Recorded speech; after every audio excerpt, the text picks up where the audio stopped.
నమస్తే అండి. ఇద్దరు చిన్నపిల్లలు. కొన్నేళ్ల క్రితం తండ్రి చచ్చిపోయాడు. కొంతకాలం క్రితం తల్లి క్యాన్సర్ కారణంగా మరణించింది. వాళ్ళ వయసు ఎంతో ఉండదు, దాదాపు ఒక 12-13 సంవత్సరాల దాకా అయితే ఉంటాయి. ఇద్దరు, ఒక మగపిల్లడు ఒక ఆడపిల్ల. ఈ సంఘటన వచ్చేసి కాకినాడలో జరిగింది. అభాగ్యులైపోయినారు, అనాథలైపోయినారు. నా అనుకునే వాళ్ళు ఎవరు కూడా దగ్గరికి రానియట్లేదు. ఎందుకు చూస్తారు? కలికాలం, కష్టం ఎవరి బ్రతుకులు వాళ్ళవే, దగ్గరికి తీసుకోవట్లేదు. ఏం చేయలేనటువంటి పరిస్థితి. ఇంటి చుట్టుపక్కల ఉండేటటువంటి కొంతమంది అమ్మలు, అవ్వలు, వీళ్ళు ఎంతో కొంత ఆ పిల్లలకి పెట్టే ప్రయత్నం చేస్తా ఉన్నారు. కానీ అది కడుపు నిండదు కదా. మరోపక్క వాళ్ళు చదువుకునేటువంటి పరిస్థితి, ఇల్లు లేదు, స్థలం లేదు, నిలువ నీడ లేదు. ఎవరో ఒక స్థలంలో పాడుపడిపోయిన ఒక ఇంట్లో దాని మీద సిమెంటు పట్టాల్ని పట్టాగా చేసుకుని మహానుభావుడు ఎవరో ఇచ్చి ఉంటారో దాన్ని కప్పుకొని నివాసం ఉంటున్నారు ఈ పిల్లలు. వీళ్ళని చూస్తే చాలా బాధగా అయితే అనిపించింది. పవన్ కళ్యాణ్ గారు స్పందించినారు. డిప్యూటీ సీఎం దగ్గరికి అయితే వెళ్ళింది. కానీ ఏంటంటే మనవంతు బాధ్యతగా ఆ ప్రాంతానికి సంబంధించినటువంటి వ్యక్తులు ఎవరైనా ఉంటే కనుక వాళ్ళ దగ్గరికి వెళ్ళి వాళ్ళకి కలిసి కాకినాడకి సంబంధించినటువంటి జనసేన పార్టీ వాళ్ళ, టీడీపీ వాళ్ళ, వైసీపీ వాళ్ళ, బీజేపీ వాళ్ళ, ఏ పార్టీ వాళ్ళైనా సరే వెళ్ళి కలిసి వాళ్ళకి మేమున్నాం అని ఒక భరోసాని ఇస్తే చాలా బాగుంటుంది అన్నమాట. సో ముందుగా పిల్లలు ఏం మాట్లాడుతున్నారు అనేది చూద్దాం, తర్వాత రియాక్ట్. పిఠాపురం నియోజకవర్గం మాదాపుర గ్రామం నుండి మాట్లాడుతున్నాను. నా పేరు సత్య, మా తమ్ముడు పేరు చంటి. నాన్నగారు 2 years అయింది చనిపోయి. ఇప్పటి వరకు అమ్మగారే చూసుకున్నారు పని చేస్తూ.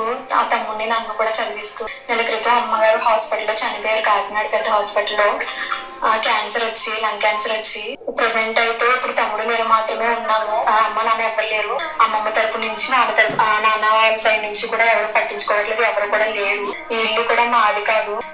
పవన్ కళ్యాణ్ గారు పిఠాపురంలో 42 మందికి, ఎవరు లేని అనాథలకి ఎలా హెల్ప్ చేస్తున్నారో మాకు కూడా హెల్ప్ చేస్తారని ఆశిస్తున్నాను. తమ్ముడిని చదివించడానికి గవర్నమెంట్ ద్వారా ఏమైనా హెల్ప్ చేయండి, హెల్ప్ చేయాలని చెప్పి పవన్ కళ్యాణ్ గారిని కోరి. అటు ఇటు కూడా ఎవరు లేరు, పూర్తిగా అనాథలమై ఉన్నాం. ఈ ఇల్లు కూడా మాది కాదు, ఇప్పుడు ఉండడానికి కూడా ఇల్లు లేదు. పవన్ కళ్యాణ్ గారు ఏమన్నా సాయం. సో ఆ పిల్లలు నివాసం ఉంటున్నటువంటి ఇల్లు చూస్తే చాలా బాధేసింది అనమాట. సో అదనమాట ఇల్లు. ఆ పిల్లలు నివాసం ఉంటున్నటువంటి ఒక చిన్న కూలిపడిపోయినటువంటి ఒక ఇల్లు ఉంటుంది కదా. సో ఆ ఇంట్లో వీళ్ళు నివాసం ఉండడం అయితే జరుగుతుంది. దానికి సరిగ్గా ప్రాపర్ కరెంట్ కూడా లేదు, ఆ సదుపాయాలు కూడా లేవన్నమాట. సో ఇలాంటి ఒక వరస్ట్ సిచ్యువేషన్ లో ఈ పిల్లలిద్దరు కూడా ఉండడం అయితే జరిగింది. దయచేసి మానవత్వంతో రావాల్సిన టైం అనమాట. అన్నీ ఉన్నా కూడా ఏదో లేదని చెప్పేసి పడుతున్నటువంటి పరిస్థితుల్లో ఈరోజు ఇబ్బందులు పడుతూ ఉన్నారు. కానీ ఆ పిల్లలిద్దరికి ఏమీ తెలియని వయసు, చాలా చిన్నతనం, ఏం మాట్లాడాలో కూడా అర్థం కావట్లేదు. సో అలాంటి పిల్లలకి ఇలాంటి సిచ్యువేషన్ అయితే వచ్చింది. దీనికి సంబంధించి పవన్ కళ్యాణ్ గారు రెస్పాండ్ అయితే అయినారు. కానీ ఏంటంటే జనసేన పార్టీ దగ్గర నుంచి వచ్చిన విషయం ఏంటంటే ఆ పిల్లలకి నెలకు 5,000 చొప్పున ఇస్తామని. కానీ ఆ 5,000 ఎటు కూడా చాలవు. ఆ విషయాన్ని అయితే గమనించాలా. దేనికి కూడా చాలా ఆ పిల్లలకి 5,000 రూపాయలు ఈ రోజున ఒక చిన్న బియ్యం గట్టే అవుతుంది, కూరగాయలు అయితే ఉన్నాయి. ఆ పిల్లలకి ఇల్లు కూడా మంజూరు చేపిస్తామని, ఇల్లు కట్టిస్తామని చెప్పేసి పవన్ కళ్యాణ్ గారు చెప్పారట. సో అది కూడా నడుస్తూ ఉంది. ఇదంతా కూడా ఓకే. వీళ్ళ చదువులకు సంబంధించి బాధ్యత కూడా జిల్లా కలెక్టర్కి అయితే అప్పగించినట్టు తెలుస్తోంది. జిల్లా ఇల్లు మంజూరుకి అయితే ఆదేశాలు ఇచ్చారు. జీతం నుంచి ప్రతి నెల 5,000 చొప్పున ఆర్థిక సాయం అందిస్తారని చెప్పేసి ఉప ముఖ్యమంత్రి పవన్ కళ్యాణ్ గారు చెప్పారు. ఇదన్నమాట సంగతి. కానీ ఏంటంటే ఒకటండి, ఈ డబ్బులు పిల్లలకు చాలు. ఆ కాకినాడ వాళ్ళకి సంబంధించిన ఫోన్ నెంబర్లు అయితే నా దగ్గర దాకా రాలేదు. వచ్చి ఉంటే షేర్ చేసేవాడిని. వాళ్ళకి సంబంధించిన బ్యాంకుల అకౌంట్లు కూడా లేవనుకుంటా, బహుశా ఉంటే కానీ షేర్ చేసేవాడిని. దయచేసి ఆ కాకినాడ ప్రాంతానికి సంబంధించినటువంటి వ్యక్తులు ఉంటే కనుక ఏదైనా ఉంటే అడ్రస్ ఏదైనా ఉంటే కనుక షేర్ చేస్తే బాగుండేదేమో. ఆ అడ్రస్ కూడా రాలేదు, కానీ ఆ వీడియో అయితే వచ్చింది. అయితే నేను చెప్పేది ఒకటే, వీళ్ళు ఈ పిల్లలు తెలుసు, మీ గ్రామంలో ఎవరో తెలుసుంటారు, లేదంటే మీ చుట్టుపక్కల ఎవరికైనా తెలుసుంటారు.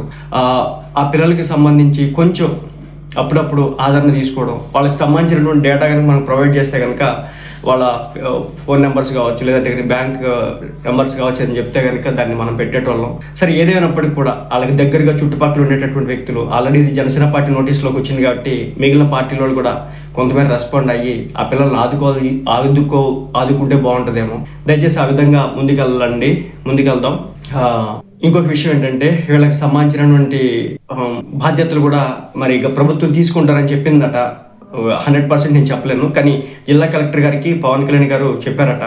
ఈ ఇద్దరు పిల్లలు ఎడ్యుకేషన్కి సంబంధించి తీసుకెళ్ళమని చెప్పేసి. సో ఎక్కడ దాకా చదివిస్తారు, ఏం జరుగుతుంది, మళ్ళీ ప్రభుత్వాలు మారితే వీళ్ళ పరిస్థితి ఏంటి, వీళ్ళ భవిష్యత్తు ఏంటి అనేది కూడా ఇప్పుడే నిర్ణయించుకుంటే బాగుంటుందేమో. సో ఆ విధంగా ముందుకెళ్ళాలని చెప్పేసి నేనైతే కోరుకుంటున్నాను. ఏదేమైనప్పుడు కూడా ఈ పిల్లలకి అంత మంచి జరగాలని, ప్రభుత్వం దగ్గర నుంచి ఫలాలు రావాల్సింది ఇది ఇలాంటి పిల్లలకి, ఇలాంటి కుటుంబీకులకి, తల్లి తండ్రి లేక అనాథులైపోయినటువంటి బిడ్డలకి, అప్పటి వరకు తండ్రి తల్లి చూసి అకస్మాత్తుగా మరణించినటువంటి కుటుంబాలకి. కానీ ఈ రోజుల్లో లబ్ధి అనేది అన్ని భవనాలకు కూడా వస్తుంది, కానీ ఇలాంటి పిల్లలు అయితే అనాథులు అయిపోయినటువంటి పరిస్థితి. సరే ఏదేమైనప్పటికీ భగవంతుడు ఏదో కర్మ రాసినాడు, అది జరుగుతూ ఉంది.